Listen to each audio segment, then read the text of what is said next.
Mics are not. Good morning. I don't know if it's on. It is, yes, if I touch it. I speak loud enough regularly anyway. So these are two of our high school counselors, Sarah Drexel and Julia Rossini. And today they're going to discuss many topics with us. The high school GPA system and other elements of our child's academic record, different course offerings, the course selection process, graduation requirements, and standards. They're also going to show us a roadmap to our students' academic pursuits and introduce Naviance, which is the system that our child will use during their college search. So thank you for coming, and I'll turn it over.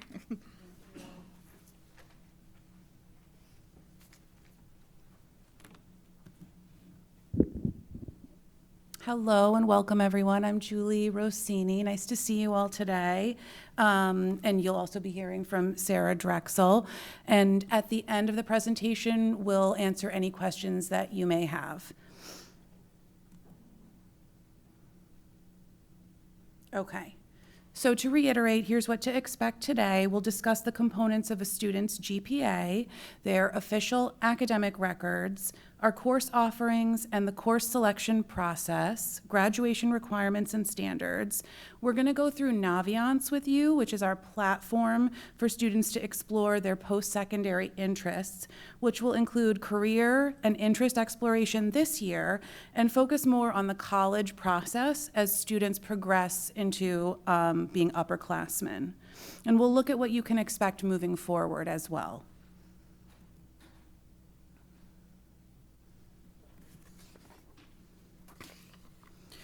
So the school counseling focus for 10th grade is all about exploration. It's about starting some goal setting for their futures, self-discovery. What are their strengths? What are their interests? How can they align those goals with their post-secondary plans? We want students to make these connections and start researching potential majors if they're ready. We guide them through this process through our building block sessions with them and our individual meetings with them. Every student is at a completely different place in the process, and that is okay. For students who are unsure about their future plans, we have exercises to get them started thinking about it. Sarah will go into more detail in her part of the presentation about our 10th grade counseling lessons.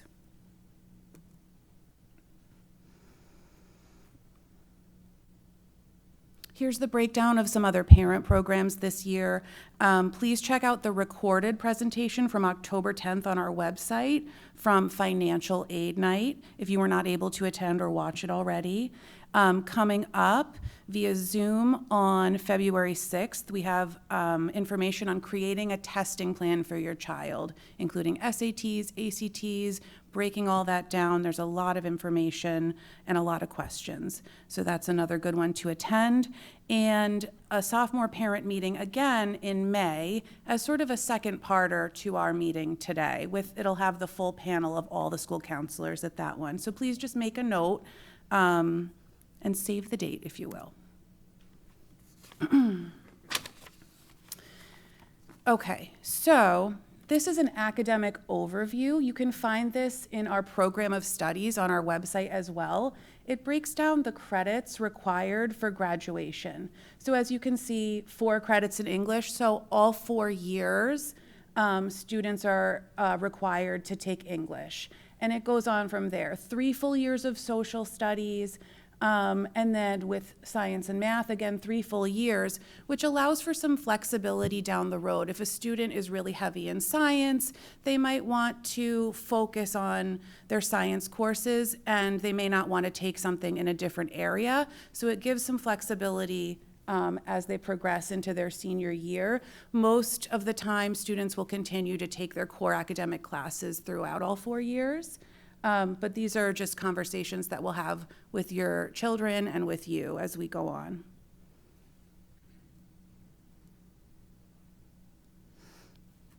So another way to look at the breakdown of credits needed with specific courses that your student might take would be the academic roadmap.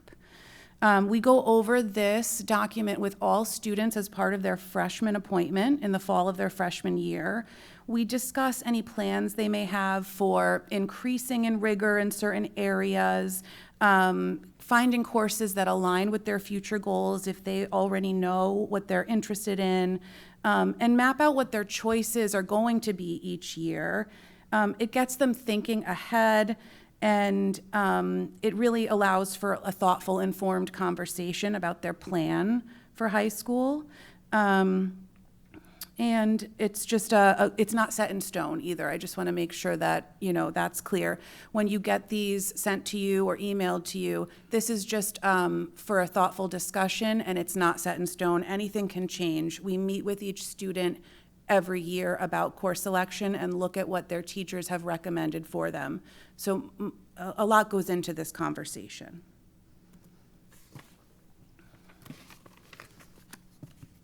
All right, so for grade point average, we break it down here in 4 different ways.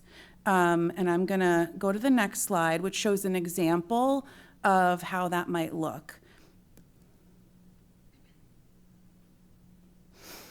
So comprehensive GPAs include all courses, including elective courses, and academic GPAs are the core academic courses. And the weighting shows the different, excuse me, I saw Bill come in and I got nervous. Hi, Bill. Oh my goodness. Okay. So the weighting comes in when you have honors, ECE, or AP courses included, and we'll go more into that as well. Okay, so here is a sample transcript, and as you can see in the upper right corner, the breakdown of the GPAs as well. This is the document that does go off to colleges when your students apply.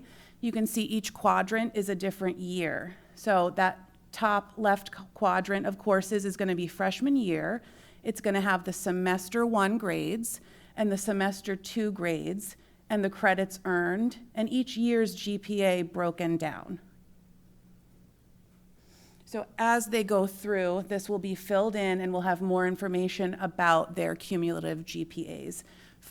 Freshman, sophomore, and junior year GPAs are what primarily goes off to the colleges.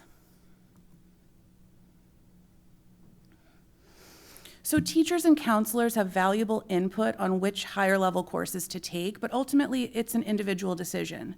Course recommendations from teachers are very important when deciding on taking higher level courses, and this is a part of our course selection process. Teachers recommend which classes a student should take next year in their particular subject, and counselors meet with all students to request their courses and to continue the discussion. Finding balance is key here. Taking on too much is just not helpful. So finding the right balance that will allow a student to be challenged but not completely overwhelmed is so important. And we can sort of adjust as we go, but keeping us all communicating is very important so we can find what's just right for your student.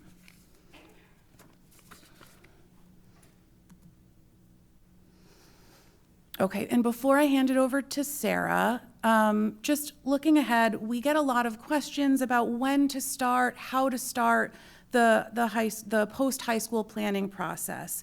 Every student is developmentally at a different place, and so it's such an individualized process for you and your child, but we'll guide you through it, and we're here for you to get you through up until graduation. All right, I'm going to hand it over to Sarah now.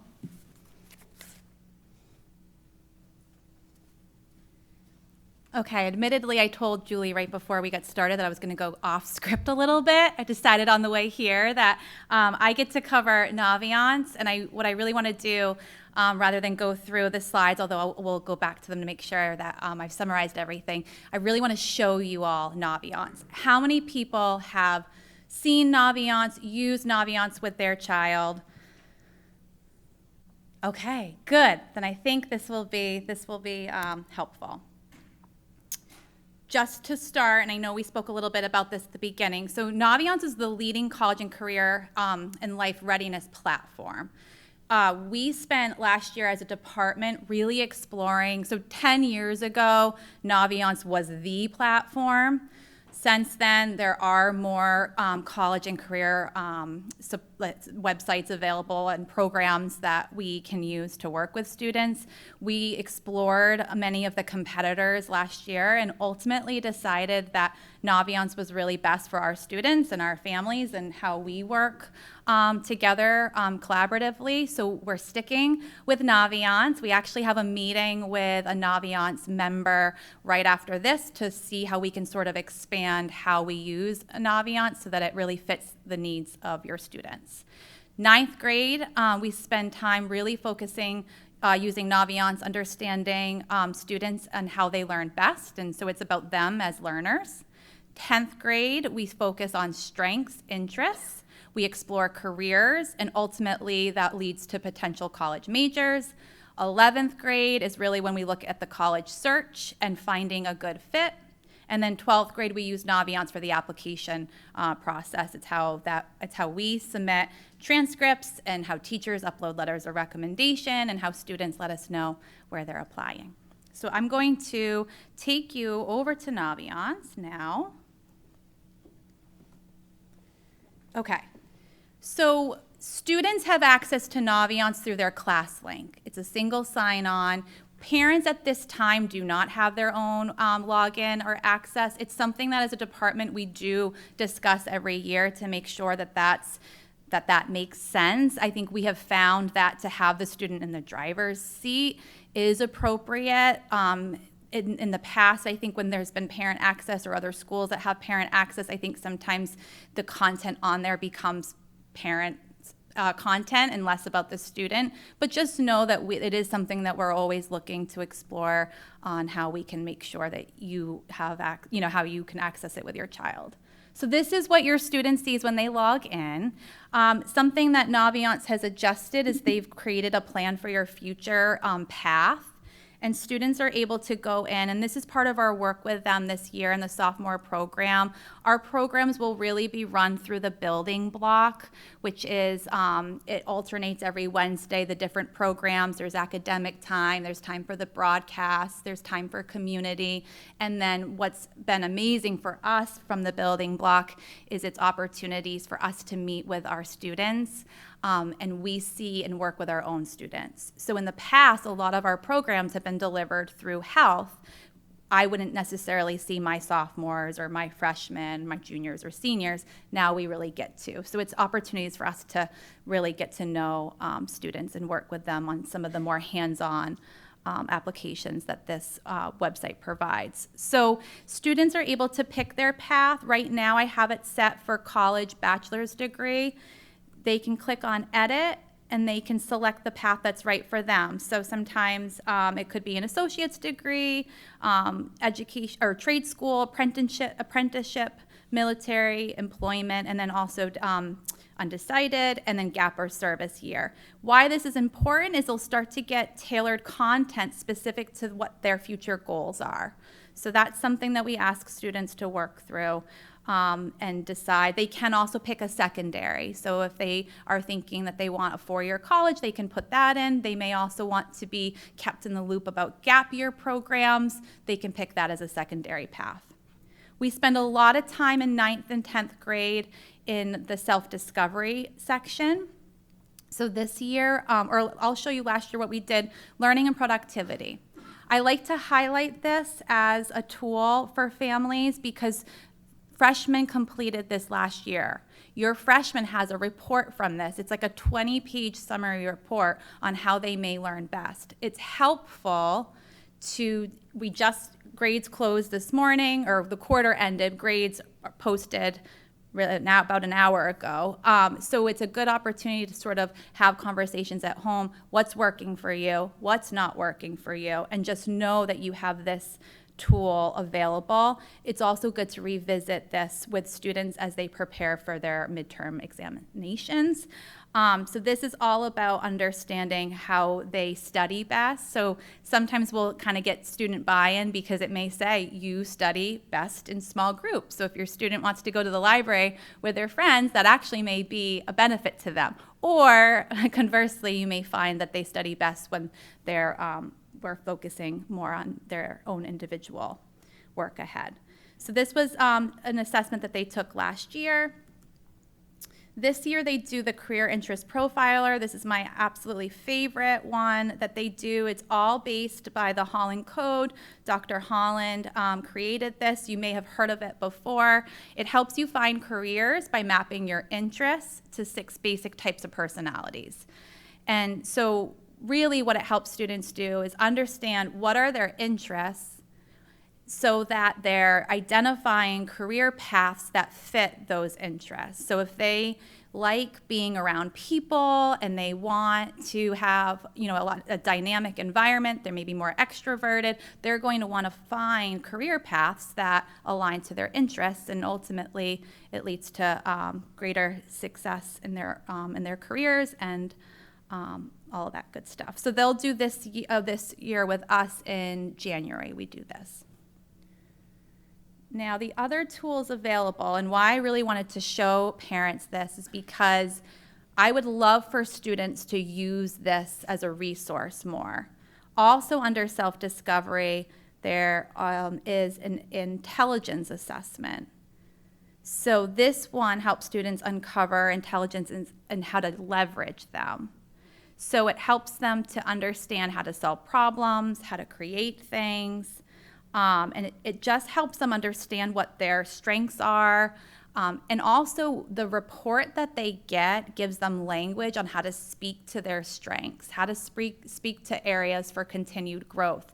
If students have opportunities to volunteer and they have to meet with somebody to talk about why they'd be a good volunteer, or they're starting to look at job opportunities, there is sometimes that interview process where they have to talk about what they do well, and these surveys can really give them some language around that. Okay. So we do the Career Interest Profiler, we do the Learning and Productivity. The other ones are available to students. Just to sort of backtrack a little bit, who has access to Naviance?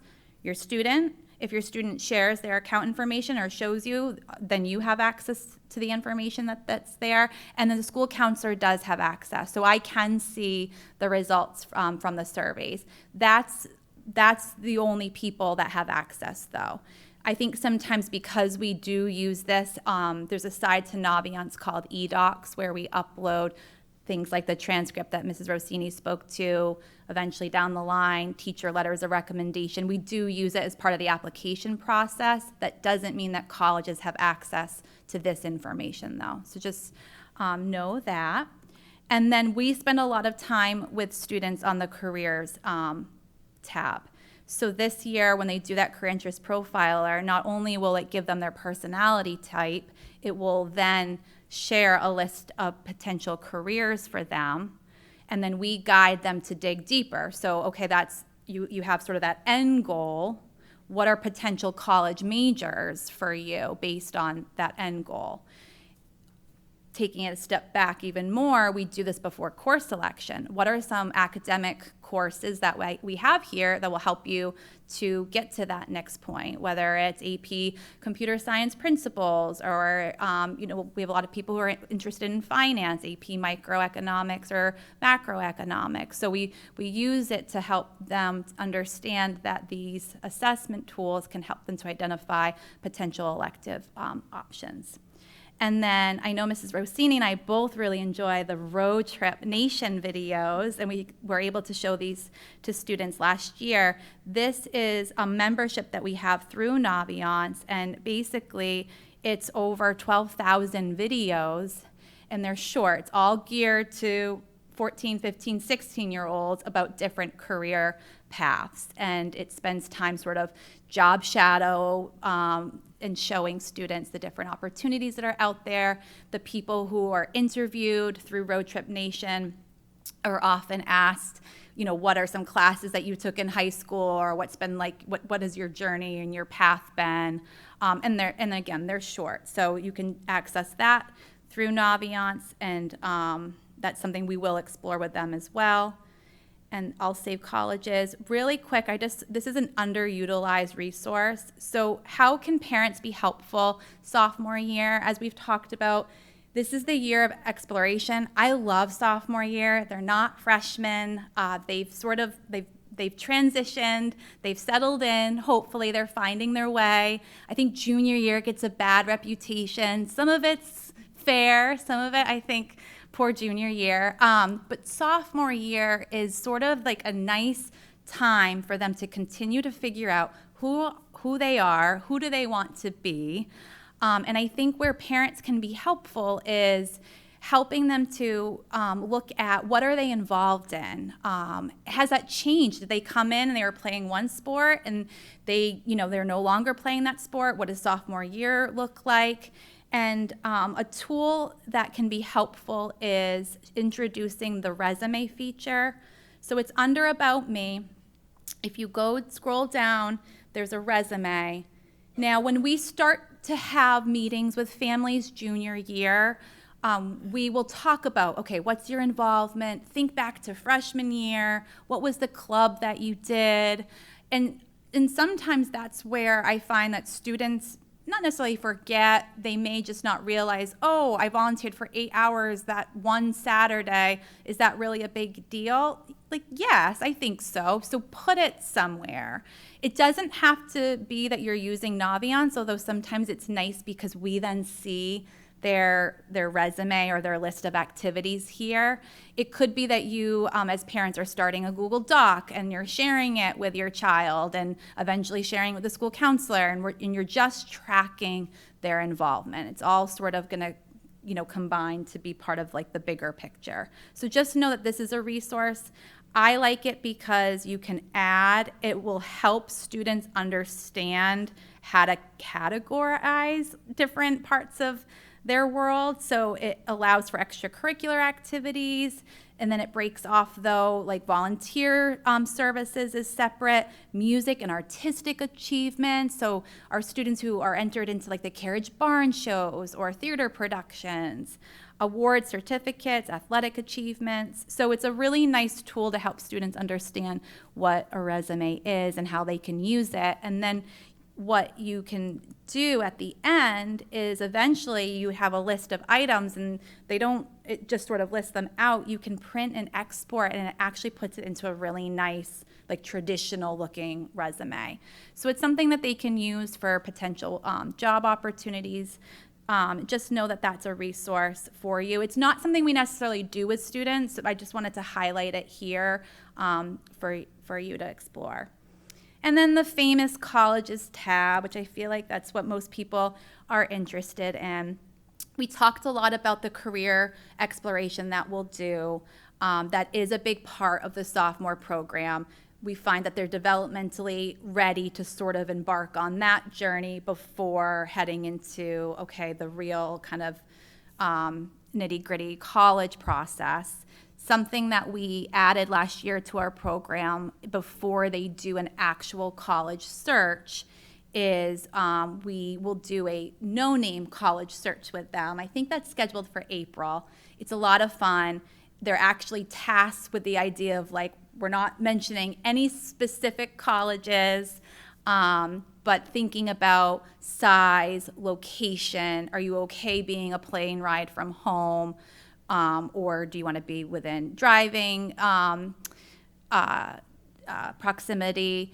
And so we get them thinking about that. And then just so you know, they do this advanced college search with us this year.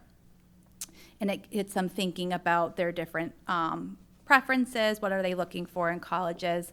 I don't want to spend too much time on it because it will be a big part of what we do really second semester. And then what is nice about the advanced college search is one of the tasks that they sort of are left or asked to do is is add a college that came up from their college search and add it to colleges they're thinking about. So they will have one college that they're thinking about, minimum, before they leave us for the summer before their junior year. And then what's nice is we're able to also, as we enter junior year and really after that junior appointment, school counselors will start to add to the list as their own list has expanded. Okay, I think that's a lot of what I wanted to show you from Naviance. We talked about that. So again, 9th grade is that freshman and learning productivity. This is the results page that they see, so they can find out, okay, I do better independently, or I do better in a collaborative environment. Sophomore year, that self-discovery with the careers. And they're all like pretty brief assessments. It doesn't take a lot of time, so it allows for a lot of conversation after.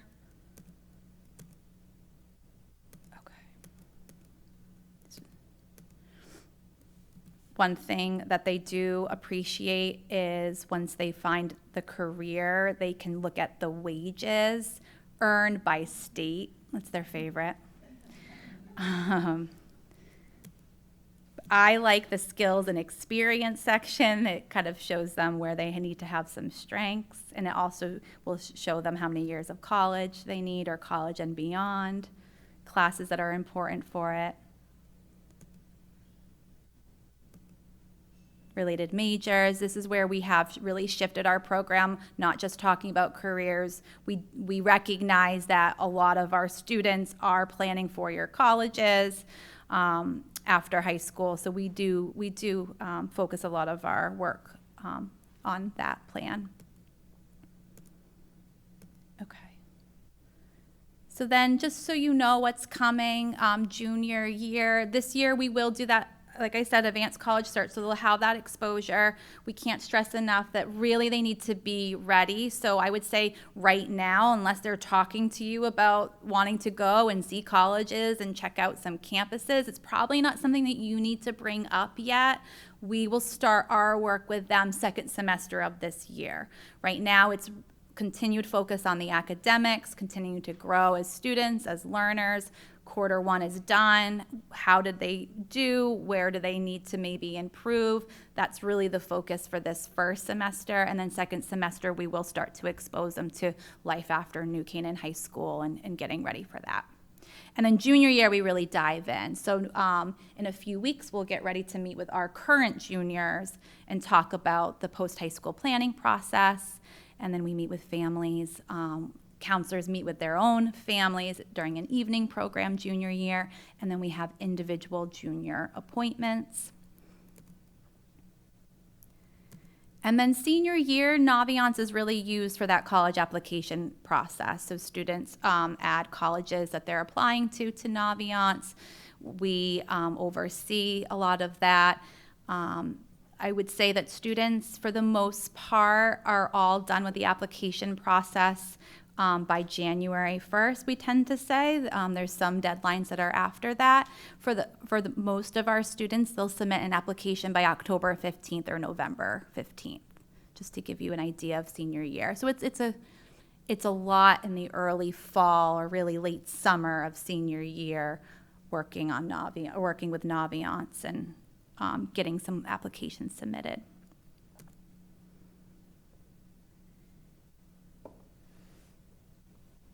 Okay. So I'll actually.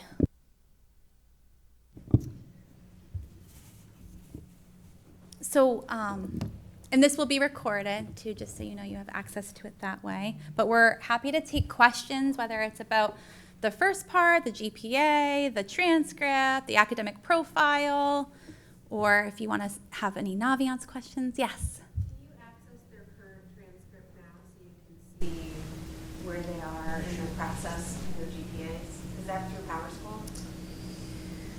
So I don't believe, I think that's something you'd have to request from our registrar, either Lisa Granite, or I get requests for transcripts and I'm able to send that.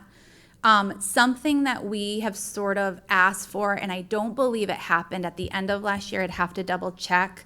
Historically, that weighted GPA has not been added until the end of sophomore year. So right now, what you may see on a transcript are two transcripts, the comprehensive unweighted and the academic unweighted. At the end of sophomore year, you will see the 4 transcripts available. Or GPAs. Or GPAs, sorry, not 4 transcripts. So, and those are all mailed home Yes. prior to junior year. Yep. So you'll get it in the mail. Okay. I'm a junior parent, so I don't know, I've never seen that. Okay. Okay. Is Yeah. that something I get through a counselor? or- I would reach out to your child's counselor, yes. Yeah, and Mrs. Granite is great too. She'll be able to give you access to that. It's an unofficial one. We only send official to academic institutions, but yep, we can get that. So how should we think about honors classes, those GPAs versus regular? Like if you're going to get a B+ in an honors class, but an A in a non-honors class, not to be so number oriented, but I guess it doesn't matter. What is sort of the weighting? Like how do they sort of, is it better to get a high GPA but not have honors and just take, the easiest possible classes? Or, again, back to the rigor and balance Yes. piece of it, right? Trying to near this, but I guess how can we help our kids kind of navigate that and ultimately put them in the best class? So focusing on their strengths, what you're going to do is you're going to look at each particular subject, and if they're very strong in STEM classes, maybe go up a little bit in the rigor in the STEM classes. But again, keep in mind, so the grade is going to be multiplied by 1.075, and that will be the weighted grade. So I think you just have to weigh and balance each class and see if the weighted grade is going to be more beneficial than, an A+ in the regular level course. But colleges are going to look at both the grades, the numbers, and the rigor level. So we just want to set them up for success in each subject. So honors is 1.075. All, yes, honors, AP, and ECE courses are all 1.05 weighting. 0.5? 0.75. 1.075. And that's what gets factored into that academic weighted GPA. But let's say a student earns an 88 semester 1 in chemistry. That 88 is what's on the transcript. The grade that gets calculated, that 91 point something, I think, goes into that academic weighted. The only other thing I would add to that question, and that's a question that's been asked at every sophomore presentation, every college panel I've been on, it's asked to college reps. I think it's tricky. I would add that oftentimes if a student doesn't have the natural strengths or the abilities in that honors level, and they're maybe going to be stretching themselves, but they're doing it for the rigor, they're doing it for the added weight, they also have to be willing to sort of go above and beyond class expectations too. Meeting with teachers, going for office hour support, forming study groups with peers. I think sometimes I find my students who maybe pushed into an honors or just took an honors they weren't enthusiastic about, they're not as excited to spend all the extra time needed to get through that course. So colleges are, looking absolutely for rigor. I think they're also recognizing that students have, interests, and they have, that they may choose to sort of put more of their focus on, and I think that's okay. So I think it just depends. I want to add too that as we're, wrapping up meeting with our seniors and we're going through what impacted them as a learner, sometimes those really high-level classes that they might have gotten a B or a C in, but they stuck with it, they went for extra help, they're going to get a beautiful letter of recommendation from that teacher because they saw them push through, and we also incorporate that into our letter of recommendation. So all of these are factors that go into the academic journey. Just a follow-up, just on Power School then, the intra-quarter grade, is that just, I guess, how helpful is that? Is that really just a straight average of tests and quizzes? It seems like it just takes whatever's put in and kind of does an average. For the quarter? Within the quarter, let's say you look at it, before the quarter has ended. Is that really an accurate reflection ultimately of their grade? Or it just feels like this is probably at Saks too, where stuff was put into it, it was then just kind of average. Then the final grade was very different because obviously tests would be worth more than quizzes, and or papers could be worth more. and ultimately the grade kind of change. I guess, how do we sort of view Power School? Well, quarter one, quarter two, and the midterm exam make up that semester grade. And then within each class, there's weight towards tests, quizzes, homework, and it's different weighting within that. So there shouldn't be big surprises. The students get fixated on that quarter GPA, or even more so on that GPA at a glance that they see, which is tricky because there could be a 0 as a placeholder for an exam they haven't taken yet. And so I think that's sometimes where the surprises are. But you should see within Power School how it's broken down, like what the tests are worth. The student had a 77% average or 95% average on tests, what their homework average was. I think that things can be in flux though sometimes, it sounds like. So I guess, are you asking how concerned should you be if there's a dip and then it goes up? Yeah, I mean, I don't want to overreact on certain things. Yeah. It just seems like it does fluctuate. I mean, obviously not if you're getting a C versus an A, that's obvious. Yeah. But there is I always found a pretty big fluctuation. And I guess instead of focusing during I guess we should check during a quarter, but it does seem like the ultimate grade can fluctuate quite a bit because things are weighted differently or things are handed in late or at different Right. times. And so, again, just trying to figure out how Power School really ties into the GPA. At the end, I'm sure it's identical, but Yes. during the year, it seems to fluctuate. Yeah, look at those, the test and quiz averages, the homework averages, classwork averages, and, and look at, and have a conversation with your child. They might say, oh, I did that and I handed it in yesterday, the grade isn't in yet. So it can be in flux, but once now we have the solidified grades for quarter one. So that's the number that will be averaged in for the semester. Thanks. And progress reports is another good time Yes. when teachers have updated their grade books at that point. And we try to always have eyes on progress reports and then the quarter. You could always shoot the teacher an email as well, too, just to get a sense of how are they doing in class. Yeah. But Power School is a stressor for students. It's something that I would say is one of the more overwhelmingly stressful tools that students have. So you may want to consider setting a specific day aside where it can be the Power School conversation so that every day it's not kind of saying, oh, I saw that this was missing, because sometimes it's just a matter of it was handed in, the grade hasn't been inputted yet. But there is a lot of stress, I would say, that students feel from Power School, and some of it they're kind of putting on themselves, the constant checking, but some of it is also parents checking with them to check on something when it's simply just there hasn't been enough time for the grades to be inputted. Yes. Is the GPA at the top of Power School now I can't remember the terminology, the weighted GPA or the actual academic GPA? I believe it would be the quarter one GPA. And is that weighted for, No. no, okay.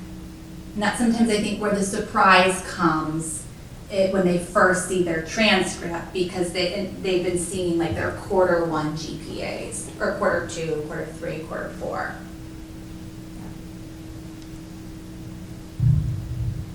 What other questions do we have? Yeah. So just to be clear, the only place that you would see the 4 is on an actual transcript? The 4 The GPA? 4 GPAs? Without doing the math? Yes. Yes. And it's primarily the academic weighted that, will be in Naviance and, That's a good point. So when students are applying to colleges, we tell them to use their academic weighted GPA. That's the GPA they'll be reporting. Colleges that will accept a transcript will see all 4 GPAs, but they report the academic weighted. many colleges will use their own calibration system too. So they'll measure it in their own way to make it even for every student in the country. So they take our numbers and they do what they do with it as well. What Yes. is the math M2, M3, is that weighted or how does that work? So M3, which is now honors, is weighted, and M4, which is now high honors, is weighted. I have a question. I remember coming in from SACS being told that M3 is weighted less than M4, is that not true? No, but if you go back to the sort of like the question of rigor, so AP, UConn, ECE, honors, they all earn that 1.075 multiplier. However, is high honors a more rigorous course than the honors math course? Would that be, could colleges place a heavier weight on that potentially? But it's not mathematically changed here, or computed, I should say. And the high honors math course would be preparing them for certain other higher level math courses down the road as well. But we would highlight in their letters of recommendation these sort of the nuances as well. So how do school and counselors help students discover their interests and career path? I know you mentioned this at Naviance, but like, do you expect students to know? Like, when do they know what they want to do? I mean, like, I don't remember I knew what I wanted to do when I was 15, 16 years old. Right. Not at 15. So I would say our goal is to provide tools and opportunities for them to start to discover what their interests are. It's more likely that we're hearing classes that they like and that they feel they're, have strengths in. That tends to be what we hear. Students really excited about an elective that they try. Or a student can say, I definitely feel like I'm a strong math student, or I really like my science classes. That's more of what we hear. Some students, know that yes, I want to be a doctor, and sort of they select classes based on that, but certainly that's not where everybody's at. Right. So they're allowed to be not knowing what. Yes, Absolutely, yes. absolutely, yeah. I tell all my freshmen, so right now we're doing that 4-year academic plan, and I give a disclaimer because basically it feels like we're planning out the next 4 years. And I say, I hope that this changes. I don't want to see that we're putting down classes that don't evolve and change and shift after you go through each academic year and learn more about yourself, or you get inspired by a particular class, or you only have the option to take TV broadcasting because it's what fit in your schedule, and then you realize that you love it and you want to pursue it in college. We had an alumni come back last year, and that was her situation, and now she's in that world and loving it. And it all started for her freshman year in a class that she didn't want to be in. So, yes. Does Naviance help in this section? So first of all, I don't expect my son to figure out what he wants to do for the rest of his life. He's taking theology to college. You sort of figured it out. You didn't have to know to get into a particular. It's harder now. It feels like colleges want you to have a path walking in instead of that being a time for discovery.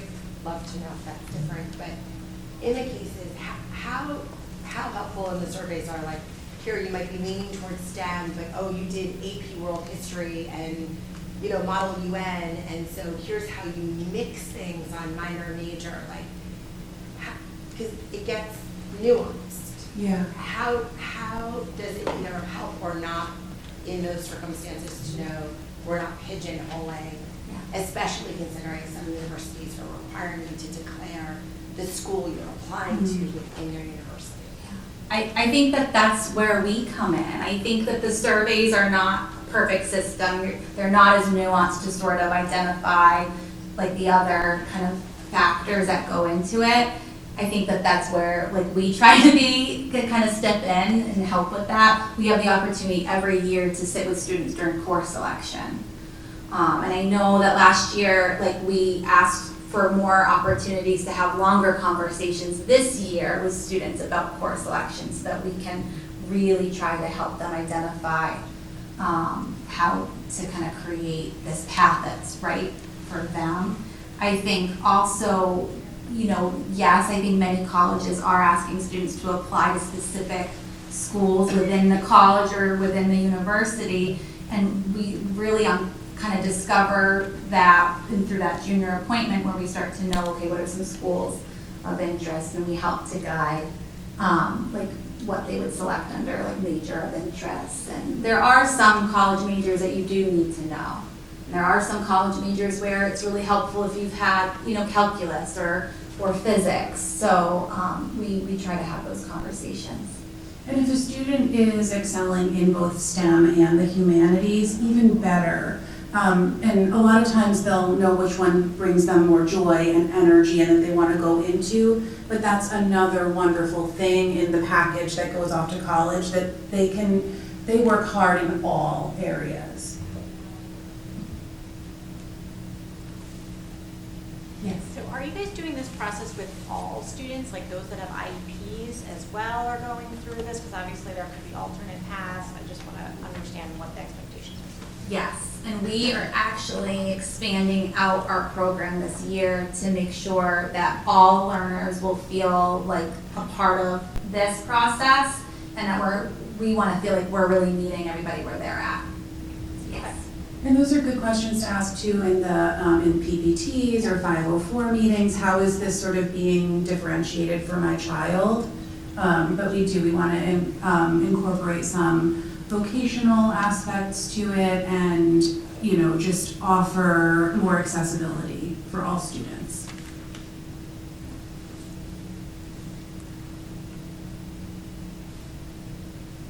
What else? Anything else? So do you guys have a timeline of what's going to happen at what time? Like when is SAT? Something like that. That's just a rough guide. Well, there's all different sort of timelines for like our curriculum, SAT stuff. There's, so I would say reach out to your child's school counselor and just sort of ask, what's the curriculum to come for this year, what to expect, what dates to keep an eye out for. The testing piece is tricky just because that's really where students are in different places. Some of our potential college recruits for athletics may want to take an official SAT or ACT spring of their sophomore year. Otherwise, really, the sophomore year testing is the PSAT, which they just took. Hopefully everybody has the results. Yes, so I think I got a sense that the juniors automatically got it, but there was nothing about whether the sophomores. receive the scores. Yeah. They should have. So I know, so what's tricky is College Board, I think it was kind of sneaky. They basically set students up, they didn't set them up, but they asked for cell phone numbers so that they could text students, and then students could kind of click and get their scores that way. What's tricky about that is they didn't establish College Board accounts, which eventually they need. So sophomore scores should be out. I know we have them. So they can get it from you. They can get them from us, they can get them from College Board. I would say sophomore year is a great year that if they're not already on College Board for like AP World History or AP Computer Science Principles or another AP class, I would say have them spend the 30 to 25 minutes to create that College Board account, log in, get their scores, because it is a platform that they'll use in future years, but we do have scores. Have them keep track of their password and which email address they use, because College Board customer service you'll be on the phone all day. Yeah. And just be careful, don't create accounts for them unless you're sure that they did not already create an account.